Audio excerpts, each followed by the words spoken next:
If you're a riding instructor, you probably had a conversation just like this or one very similar to it. Next time you run the exercise, make sure and keep your head and eyes up when you're riding. Okay,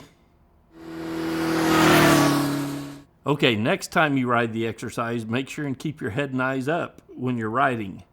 Okay. And around the rider and the instructor goes until they stomp out that bad habit and start to work on another one that the rider has developed. The point is that it's often hard to evaluate your own riding. That's why your first and best place to learn to ride a motorcycle is in a class with an instructor, so you've got someone there to watch you and to point out those bad habits. Once most of those bad habits are gone, it helps immensely to reinforce your skill on a parking lot, but the key is to do so without letting those bad habits creep back into your riding. So today, let's talk about some of those bad habits I often see with riders who are taking a riding class.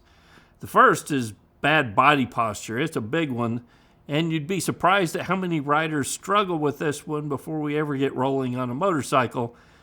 Who would have thought you could develop bad habits just sitting on a motorcycle? The key points concerning body posture are relaxed. You want your overall body to feel relaxed. If you're tense, that tenseness is going to feed itself back into the motorcycle. Head and eyes. You want to learn where the controls are on the motorcycle without having to look down at those controls.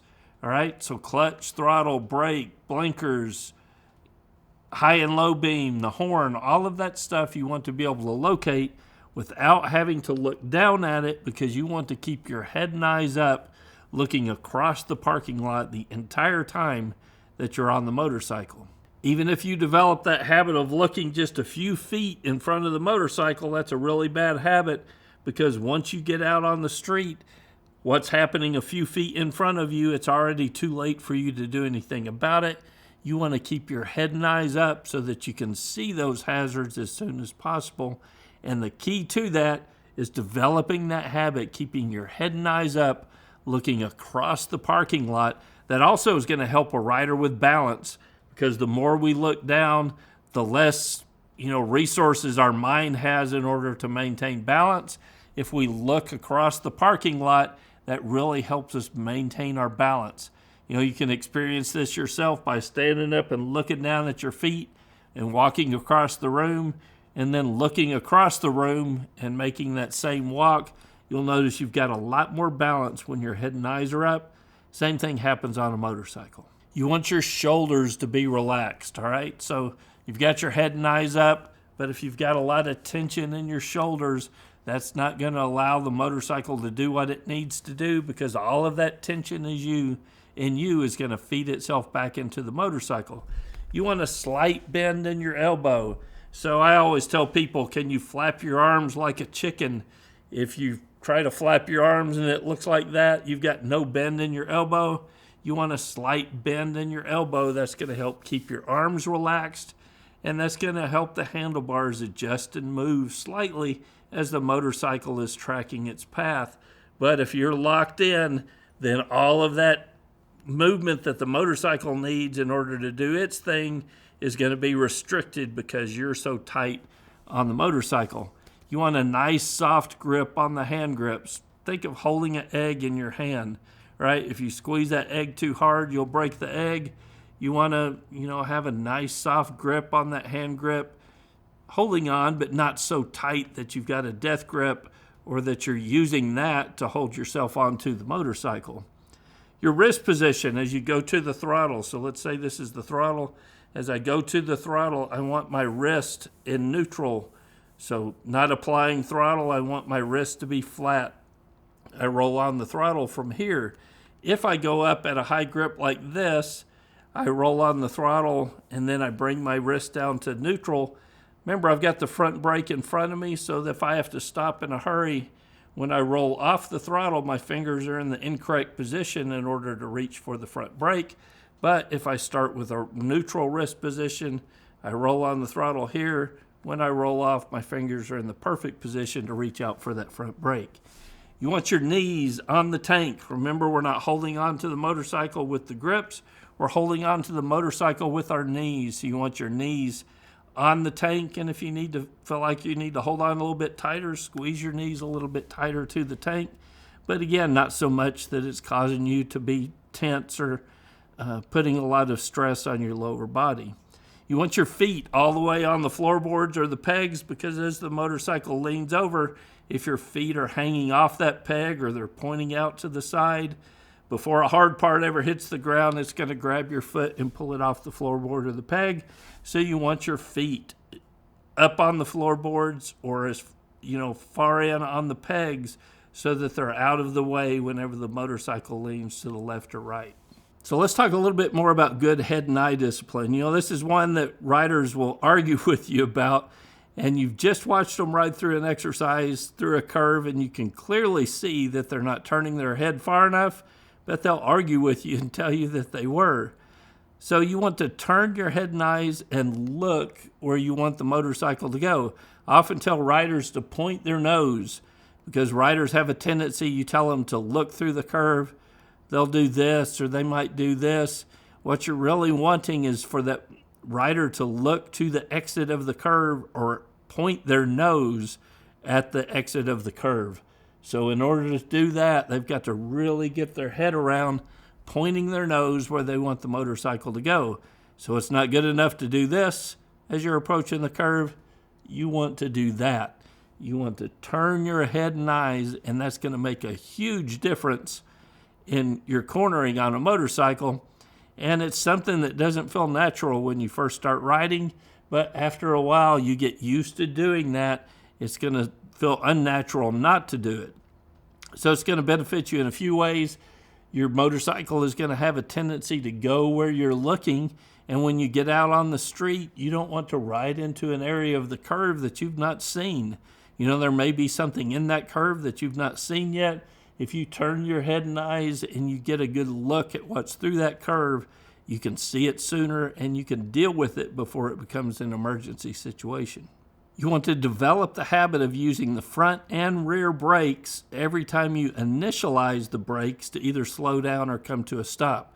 So why both brakes? Because you're developing a habit to be your reaction when you need both brakes in an emergency situation. You may, if you're on a sport bike, 90% of your stopping power may be on that front brake, but I don't want to give up 10% of my stopping power when every inch matters in an emergency situation. I want 100% of my braking power, and that happens by developing the habit of every time I initialize the brakes, I'm using the front and the rear brake. Later on we can develop new skills like, trail braking, where we may use one brake or the other in order to trail brake. But right now we're building a foundation of good riding habits, and that foundation starts by every time you initialize the brake. So every time you reach for the brakes, you're using the front and the rear brake to initialize brakes and slow or come to a stop. So yes, it is possible to slow down or stop with only one brake. It's also a bad habit to do so, because if that's how you stop or slow down on a regular basis, it's how you're going to try to stop or initialize the brakes in an emergency. So both brakes, every time to initialize the brakes. In training, we're building a good riding platform and habits, and we can build on that later with more advanced techniques. Your inputs on the motorcycle should be smooth and in control, especially when talking about the application of the front and rear brake and the throttle. So if you grab that front brake, it's going to cause you problems. You want to practice being smooth with that front brake and the throttle, and smooth with that rear brake so that you don't lock tires up. If you're not smooth with those controls, your ride is not going to be smooth. I've got an exercise in the field guide that's a great exercise. It's found on page 26 that can help you build smoothness with the controls. You want to understand and practice the friction zone. So the friction zone, have I got my hand on the clutch and I give the throttle a little bit of gas, I've got the clutch squeezed all the way in. As I begin to slowly release that clutch, at some point the motorcycle is going to start pulling forward just slightly, right? So it's not full power to the rear tire, and I've got that clutch released just enough where it's starting to pull forward, but I'm not fully releasing the clutch. That zone, that area where you're getting partial power to the rear wheel, is the friction zone, and you want to understand that, and you want to be able to use that.